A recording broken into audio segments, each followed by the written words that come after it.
கர்த்தருடைய பரிசுத்த நாமத்திற்கு ஸ்தோத்திரம் உண்டாவதாக. இன்றைய ஜீவவார்த்தை நிகழ்ச்சியை கேட்டுக்கொண்டிருக்கும் அனைவரையும் கர்த்தருடைய பரிசுத்த நாமத்தினால் வாழ்த்துகிறேன், ஆசீர்வதிக்கிறேன். இன்றைய தின தியானத்திற்கு தேவன் கொடுத்த வேத பகுதி அது அப்போஸ்தலர் நடவடிக்கைகள் புஸ்தகம், அதில் 3ஆம் அதிகாரம், அதில் 26ஆம் வசனம். அப்போஸ்தலர் 3:26. அவர் உங்கள் எல்லோரையும் உங்கள் புல்லாங்குகளில் இருந்து விலக்கி உங்களை ஆசீர்வதிக்கும்படி தேவன் தம்முடைய பிதாவாகிய இயேசுவை எழுப்பி முதலாவது உங்களிடத்திற்கே அவரை அனுப்பினார் என்றான். இது பாருங்க, தினம் தேவன் இதன் மூலமாக நம்ம சொல்ல ஆசைப்படுகிற ஒரு காரியம் என்னவென்றால், நம்மளே ஆசீர்வதிக்கப்படும்படி நம்ம ஆசீர்வாதமாக இருக்கும்படி யாரை முதல் அனுப்பினாரா? இயேசு கிறிஸ்துவை நம்ம முதல் அனுப்பினாரா? அப்ப நம்ம ஆசீர்வாதமாக இருப்பதுதான் தேவனுடைய திட்டம், தேவனுடைய விருப்பம்.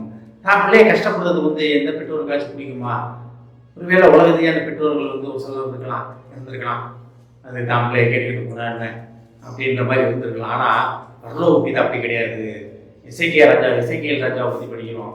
அவர் உயிருக்கு கேட்டபோது 15 வருடம் கூட்டி கொடுத்தார். ஆனால் நான் பிள்ளைய காலத்தில் என்ன நடக்கும்னு சொல்லும்போது அவர் என்ன சொன்னார்? என் காலம் சந்தோஷமா இருந்துச்சுல, பிள்ளைய எப்படி இருந்தா என்ன அப்படின்னு அவர் சொல்லிட்டாரு. அந்த மாதிரி பெற்றோர்கள் பூமியில் உண்டு, அதுக்காக நம்ம வருத்தப்படக்கூடாது. ஆனால் பரலோக பிதா அவர் என்ன சொல்றாரு பாருங்க, நம்மளை ஆசீர்வதிக்கும்படி. எதுல இருந்து ஆசீர்வதிக்கும்படி? புல்லாங்கைகளிலிருந்து விலகி, நம்ம புல்லாங்கான தவறான பாதைகள். புல்லாங்கான பாதைகள் என்ன? தேவனை ஏற்றுக்கொள்ளாமல், தேவனுக்கு பிரியமில்லாத பாதைகள், தேவன் நமக்கு வைத்திருக்கும் காரியங்களை நேரத்தில் புரிந்து கொண்டாதபடி நடக்காம நம்ம விருப்பத்தின்படி நடப்பது தான் பொல்லாங்கான காரியங்கள். ஒருவேளை உலகத்துல பாவம்னா ஒரு சில குறிப்பிட்ட மாம்சத்தின் காரியங்கள் தான் சொல்லுவாங்க. ஆனால் இருதயத்தின் காரியங்களை சொல்ல மாட்டாங்க. இருதயத்தின் காரியமே இருதயமே மகா திருக்குள்ளதும் கேடு உருவமாக இருக்கிறதுன்னு வேதத்தை படிக்கிறோம். நம்ம இருதயத்திலிருந்து வர சிந்தனைகள் என்னன்றது வேதத்தில் படிக்கிறோம். நம்ம கலாத்தியரில் இருக்க கடைசியில் பார்க்கலாம் நம்ம என்னென்ன காரியங்கள் இருக்கிறது. 19 காரியங்கள் இருக்கு. அதனால் இருதயத்தின் சிந்தனைகள். அது மாம்சத்தின் சிந்தனைகள் கிடையாது, மாம்சத்தின் கிடையாது. ஆனால் மாம்சத்தின்படி நடக்கிறவங்க கேவலமாக சொல்லிட்டு இருதயத்தில் இருக்கவங்கள நல்லவங்க மறைத்து இருக்கிறனால அவங்க நல்லவங்களாம் நடிக்கிற ஒரு காலம். ஆனால் தான் ஒட்டுமொத்தமாக சொல்லிடுறது, உங்கள் பொல்லாவுக்கான காரியங்கள் பொல்லாப்பிலிருந்து உங்களை விலக்கி. நான் வசனம் அழகாக சொல்லியிருங்க. அவர் உங்கள் எல்லோரையும் உங்கள் பொல்லாங்கிலிருந்து விலகி.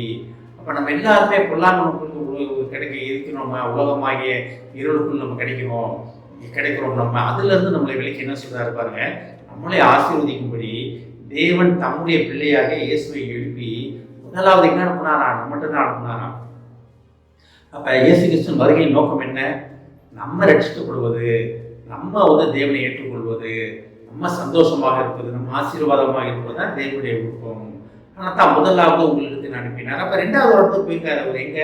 பாதாளத்தில் இருந்த தேவதூர் விழுந்து போன தேவதூர்கிட்ட போனாரு.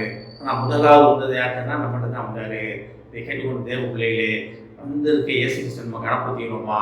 நம்ம பொருளாதார வாழ்க்கையை அவர்கிட்ட அறிக்கை அடிக்கிறோமா? இல்லை நான் ரொம்ப கரெக்டாக அப்படின்னு சொல்லி நம்மளே நாமே நினைச்சு கொள்கிறோமா? இதை கேட்டுக்கொண்ட தேவ பிள்ளைகளே, நம்ம அன்னையோரும் ஆசீர்வாதமாக இருப்பதற்காக நம்ம பொருளாதார வாழ்க்கையிலிருந்து திரும்பி தேவன் நமக்கு வைத்திருக்கும் ஆசீர்வாதங்களை பெற்றுக்கொள்வதற்காக கர்த்தர் இன்றைய தினம் நம்ம அழைக்கிறார். அழைத்தவர் உண்மையுள்ளவர். ஆமென். ஜெபிப்போம். எங்களை அதிகமாக நேசிக்கும் அன்பின் பரலோக பிதாவே,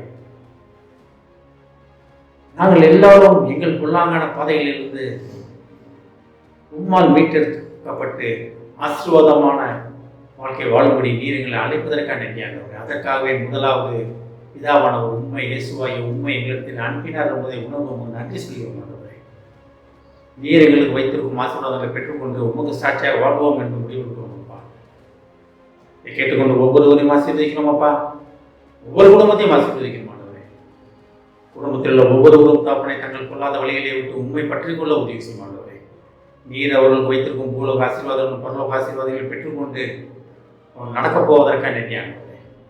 இந்த பரீட்சை நேரத்தில் எக்ஸாம் நடந்து கொண்டிருக்கிற ஆண்டவரே, இதுவரைக்கும் எழுதிய பிள்ளைகளே ஆசீர்வதியுமாப்பா. நீ எழுத வேண்டிய எக்ஸாம் இருக்கிறது ஆண்டவரே, அதிலும் இந்த பிள்ளைகளை ஆசீர்வதியும் ஆண்டவரே. தைரியத்தின் அவையால் நடக்கும் அப்பா, அந்த ஞாபக சக்தியால் அந்த பிள்ளைகளை நடக்கும் அப்பா. குடும்பத்தில் உள்ள ஒவ்வொருவரையும் ஆசீர்வதிக்கும் அப்பா. இயேசுவின் மூலமாக கேட்கிறேன் நல்ல பிதாவே. ஆமென். கர்த்தர் உங்களை ஆசீர்வதிப்பாராக.